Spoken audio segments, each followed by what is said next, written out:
Homeowners associations have a lot of power in North Carolina. In fact, if the fines rack up, they can actually foreclose on your home. And tonight, WRAL Investigates Cullen Browder takes us to Cary, where one homeowner is being fined for his windows, even though he was told he did not need HOA approval for the replacement project.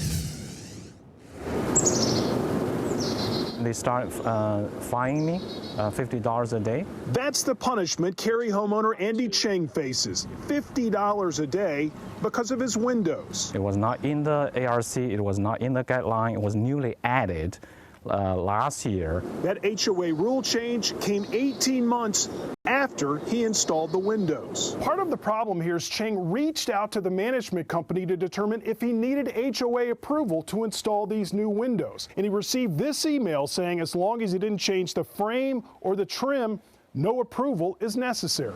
The Carpenter Village Homeowners Association decided because the new windows didn't have grids, they broke the rules. They said, well, the email statement was wrong, but we cannot stand up with it. Adding to Cheng's frustration, some other homes, including one of a former board member, also installed new gridless windows. He says the board has been more strict with him. Said, why you treat me so aggressively?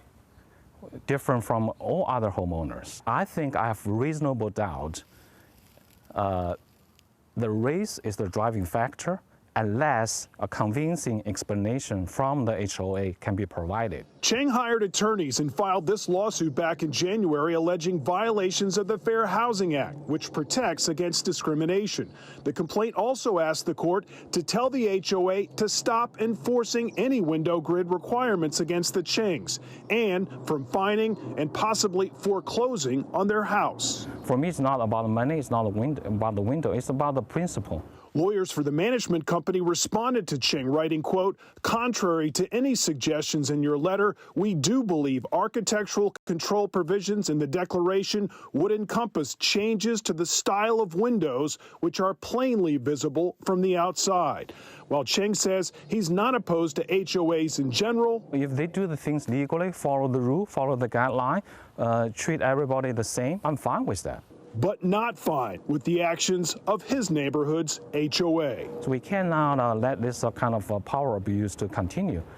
Today it happens to me, and tomorrow it might happen to you. Cullen, Browder, WRAL News, Cary. HOAs have to follow strict guidelines when it comes to fines and placing liens on homes. A few years ago, an HOA foreclosed on and then sold a house. However, the State Court of Appeals ruled the HOA did not follow the right process and ended up paying the homeowner.